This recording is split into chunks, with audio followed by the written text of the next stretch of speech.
Assalamualaikum warahmatullahi wabarakatuh. Halo semuanya, kita kembali ke Ekonometrika pertemuan ke-10. Nah, langsung aja ya. Kita masuk ke eh, materi kali ini. Nah, ini karena soalnya sama-sama mirip semua, jadi aku cuma gunain satu soal aja. Nah, sebelum itu, kita masukin dulu untuk cara menampilkan data analisis buat perhitungan nanti. Nah, pertama-tama kalian ke File, Options, terus ke Add-ins, terus ke Manage ke Excel Add-ins, go. Nah, salah. Ulang lagi ya, ke Options, terus Add-ins, terus Manage Excel Add-ins, terus kalian pencet yang Analysis Toolpath. Sehabis itu, kalian pencet yang go. Jadi pencet dulu yang Analysis Toolpath, terus go. Dan kalian checklist yang Analysis Toolpath. Oke, nah nanti bakal muncul di sini data analisis. Nah, selanjutnya kita bakal nyari regresi, korelasi, dan sebagainya. Nah, pertama kalian ke data, terus ke data analisis, kalian pencet yang regression. Nah, sebenarnya untuk menghitung yang lain, kalian sebenarnya ini udah disediain gitu loh, kayak Z-test dan sebagainya, kayak gini, ANOVA, single F-test, dan sebagainya. Nah, tapi untuk kali ini, kalian pencet yang regression. Oke, nah di sini, kalian pencet labels, nih worksheet, residual, non probability, residual plots, dan fade plots. Nah, untuk input wire range-nya, karena kita pakai label, kita garis tarik, kita tarik dari Y sampai ke bawah. Jadi, karena ada labels, kita pencet dari atasnya dari judul sampai ke bawah nih ke angkanya. Untuk input X range juga sama, kita pencet dari yang atas sampai bawah. Nah, bedanya apa kalau nggak pakai labels? Kalau nggak pakai labels, kita nginputnya itu dari angkanya aja, nggak usah judulnya. Jadi bedanya itu sih. Nah, confidence levelnya kita pakai di sini pakai 95%, oke? Nah, habis itu tinggal kalian pencet oke dan hasilnya bakal kayak seperti ini. Ini ya. Nah, langsung aja kita pahamin satu persatu. Nah, di sini ada summary output, ada multiple R dan R square. Nah, untuk memastikan lebih lanjut, kita pakai yang namanya rumus fungsi Excel Corel. Corel ini fungsinya untuk menambahkan R. Nah, Corel kita pencet yang array1 ini, terus titik koma array2, nanti tinggal enter dan hasilnya sama. Nah, R kuadrat tinggal dikuadratin aja. Yang hasilnya sama berarti perhitungan kita dan perhitungan komputer udah benar. Artinya tidak ada kesalahan nih. Kan bisa ya mastiin lagi kalau bener nggak sih kita pencetnya udah bener apa belum nih. Nah, terus abis itu kita pengen tahu nih apa X dan Y ini saling berkorelasi ataupun tidak berkorelasi. Kita nyari critical R-nya. Nah, karena H0-nya itu sama dengan soalnya H0 sama dengan, hasilnya tidak sama dengan, berarti kan total. Nah, kita lihat dari tabel R. Nah, di graph ini itu dia kan N dikurang 2, berarti 18. Karena di data ini ada 20 data. Yang berarti kita makin DF-nya itu 18, karena kita pakai total yang 95%, berarti 0,05. Dan kita dapat yaitu 0,444. Yang berarti kita masukin, dan di sini ada perbedaan sedikit.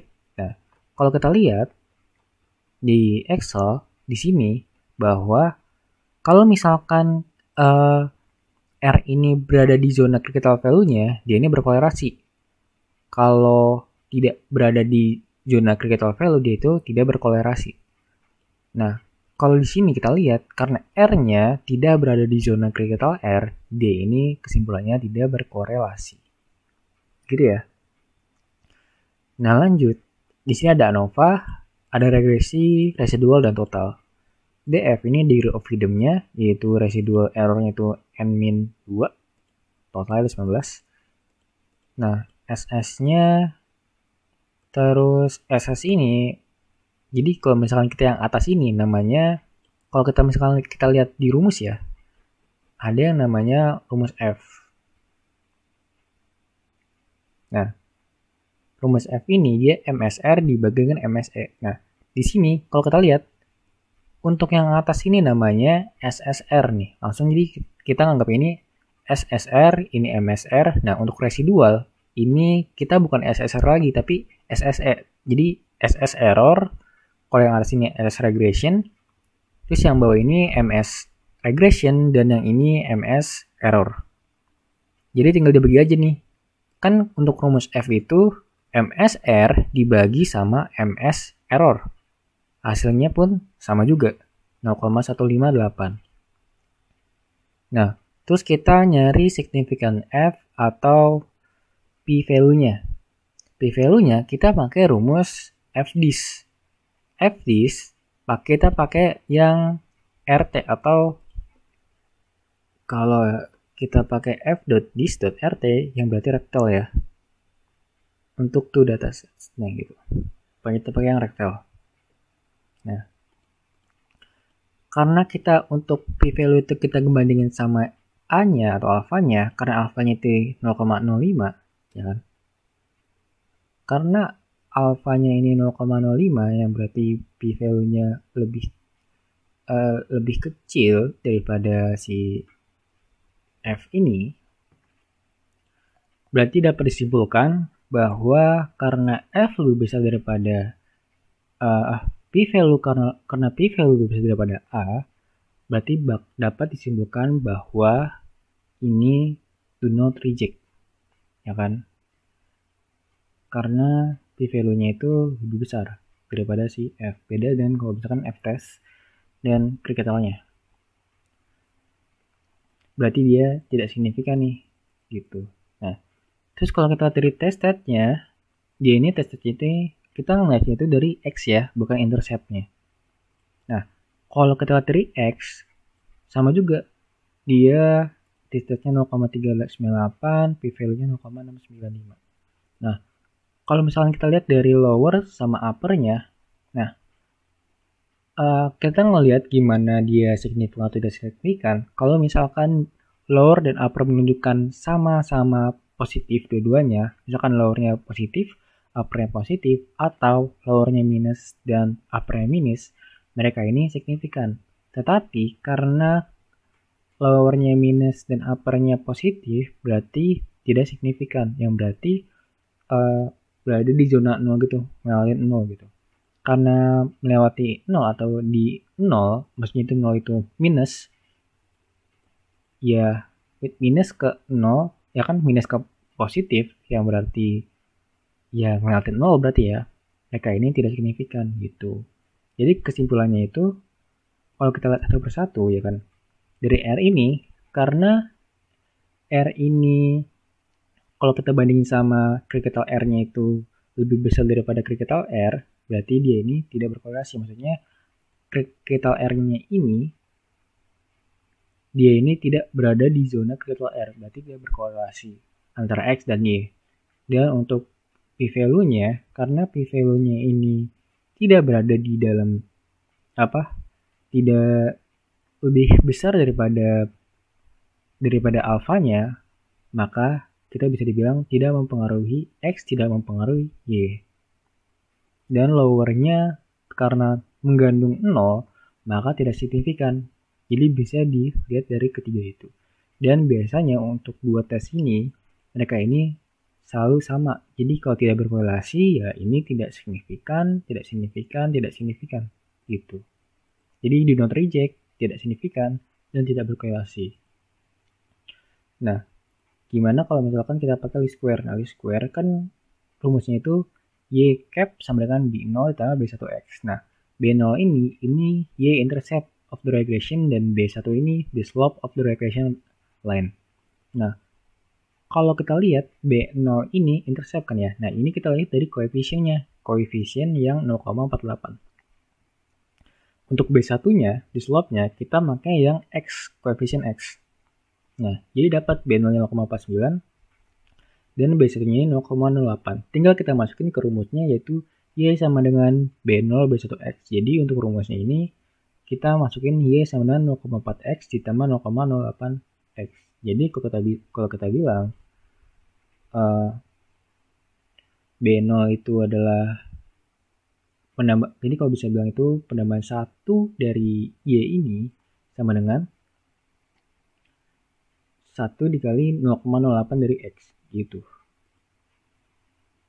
Nah, ini ada residual output, probability output. Di sini kalian bisa lihat dari tabelnya ya. Ini mungkin dipelajari lagi dari pertemuan selanjutnya. Residual plot. Oh, kebanyakan.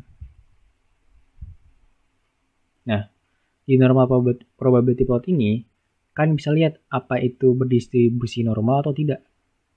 Kalau misalkan berdistribusi normal, maka ini akan berada pada 45 derajat gitu. Nah, kalau katakan kan ini 45 derajat ya. Kalau misalkan di mata orang awam atau tidak yang secara ini banget gitu kan, yang 45 derajat lah gitu. Masih 45 derajat gitu. Nah, tapi kalau misalkan dia ngacak gitu, ini bukan distribusi normal. Tapi karena ini datanya dikira-kira masih ya dalam mata awam ini 45 derajat yang tidak hitung-hitung secara pasti, ya berarti ini kalau kita bisa bilang berdistribusi normal. Nah, kalau kita ulang kembali, apa yang perlu dilihat nih dalam untuk materi kali ini? Yang pertama itu dari R-nya. Dari R ini kita bandingin sama critical R untuk mencari tahu apakah dia itu berkorelasi atau tidak. Gitu kan. Terus dari ANOVA kita melihat dari signifikan F apakah dia atau p-value-nya itu lebih kecil atau lebih besar dari si alpha. Terus kita bisa lihat dari lower dan upper, kalau misalkan dia dua-duanya ini minus ataupun positif, misalkan lowernya minus dan uppernya itu positif, maka dia signifikan. Tapi kalau misalkan salah satunya minus dan salah satunya positif, maka dia tidak signifikan. Nah, mungkin cukup sekian dari apa yang saya sampaikan kali ini.